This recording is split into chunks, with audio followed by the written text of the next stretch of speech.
Welcome back to Celebrity Radio. It's Alex Belfield talking to the stars of Miami, and we've come down to Miami's South Beach, to Vintro, which is a wonderful hotel and kitchen with Chef Keith, who's just served a wonderful dinner. How are you? I'm doing pretty good. How about yourself? Hey, listen, congratulations. It's very rare I have a dinner where I love it from beginning to end, and you really did everything that I love tonight, which is fresh fish, great meat, and fabulous desserts. Congratulations. Thank you so very much. It means a lot. It's not easy, is it, to get the right recipe of a lovely room, great service, and top food?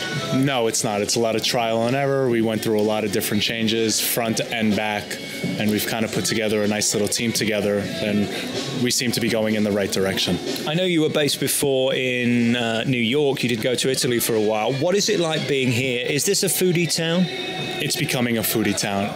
From everything I've heard, my wife is originally from Miami Beach. From everything she told me before she left about 15 years ago, this was not the place to come for food. You know, back in the 70s, Miami was very, very popular, and then it kind of went down in the 80s and 90s. But now it's starting to come back, and you see there's a lot of really famous celebrity chefs are starting to come down here.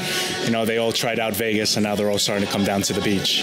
It's interesting because this is another artifice, a bit like Las Vegas, as you mentioned, but Vegas has got some amazing restaurants. And I think people now will not pay for crap, will they? If the food's not good, they won't come back, and you'll be closed. Absolutely. We, you know, one bad review sets you back a few weeks. Luckily for us, knock on wood, we have yet to get a bad review, and hopefully that trend will continue. I think one of the reasons is you don't show off. You're an amazing chef that does what you do well. Thank you. But for example, I had the sea bass, and you didn't cover it in some stupid sauce. If you've got a sea bass, let it shine. If you've got a scallop, let it shine. And you did that throughout the meal, especially with the octopus as well.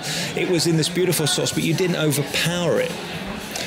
Simple. Simple is best. I learned from some very good chefs in Chicago as well as New York. Simple is best. And I always remember what my chef in Italy said. He said, keep it simple, keep it fresh, and the people will come back. And again, it's all about the ingredients, and you're in a great place to get fresh fish, and of course that's the backbone of much of your menu. Had some extraordinary fish tonight. The sea bass was just wonderful. How hard is it to get the best fish competing with everybody else who also wants the best fish? It's not as easy as New York, I'll be perfectly honest. There have been some speed bumps. Luckily, my sous chef he worked at one of the best seafood restaurants in all of Miami. So when I came down from New York, I've had a guide, somebody that's been steering me, and so I got lucky, because if I had come down here blind, I'd still be calling about fish and meat. Is it fun being you, in a sense that you've got your name above this restaurant, which is very cool, very brilliant, very popular, successful, but you've got to maintain that. You've got to find the team who represent you well. Is it tricky? It's absolutely tricky. It's probably the hardest talent pool I've ever had to dive into. New York, you have schools on every corner. Everybody wants to be a chef. Everybody wants to be a cook, and everybody will work for free. Down here, it's not that easy. A lot of people come in here, they have higher demands, the talent's a little less, so it is extremely difficult to get the right talent. We've been open since the end of July, and I'm still critiquing every position in the kitchen every single day. Do you have to micromanage everything, from every plate going out to the way every customer leaves, just so that they represent you well? Absolutely.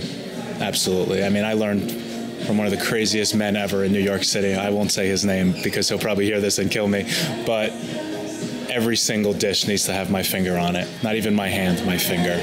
What I love about you guys is you work so well. There's nothing sexy about being a chef. It might look good during service, but you're here very early. You work very long hours. Is it tough preparing and getting this restaurant ready for a service by 6? No, it's not. I'll be perfectly honest. I've worked in places where you are to the minute. Maybe you're not ready, but here, the guys, I don't know if they're afraid that I'm going to start yelling. It's a different type of crowd down here, you know, so we can be ready by 6 and people start showing up at 7, but at least we're ready. As we see by the pictures that people will be watching in this video now, the food looks so great.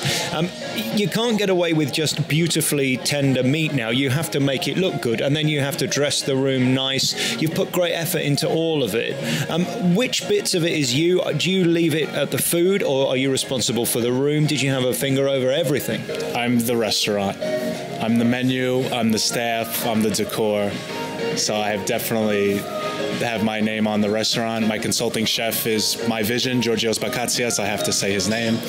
And he has been my guru. So Vintro is his original concept from the top to the bottom. The man designed it with our owner, Enrique Colmenares. And I am his chef. So I have been chosen basically to fulfill his path and his vision. And yeah, so basically that's really what it is in a nutshell. I'm fulfilling his vision.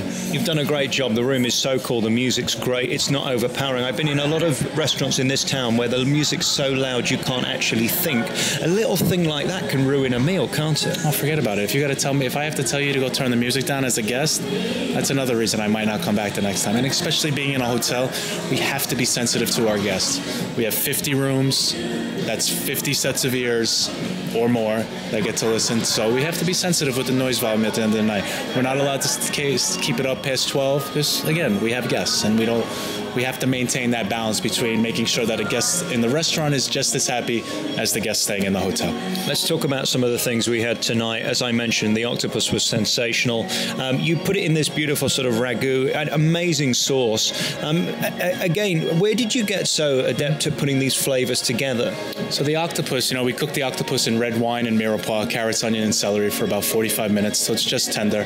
It's cooled and it's cleaned. Then the dish is picked up off the grill, and as you had, it has a little popcorn puree, which, for anybody listening, popcorn, yes, popcorn. It is exactly what I'm saying. It's not corn, it's popcorn. And it's made into a puree, and it just adds an extra level to the dish. And then, you get some fresh red pepper confit in there, some fresh chives, a little bit of serrano chili, and out it goes. It's brand new to the menu, maybe about 2 months, but it's by far one of the most popular dishes that I have on there. At what point in the night do you wake up at 3 o'clock in the morning and think, I know, popcorn will go great with octopus? I was probably still up at 3 a.m. when I thought that octopus would go good with popcorn, yes. But, I ran it as a special for a few days, kind of like with the avocado salad today. We ran it as a special. We'll see if it's successful, get the feedback. And the feedback was spectacular.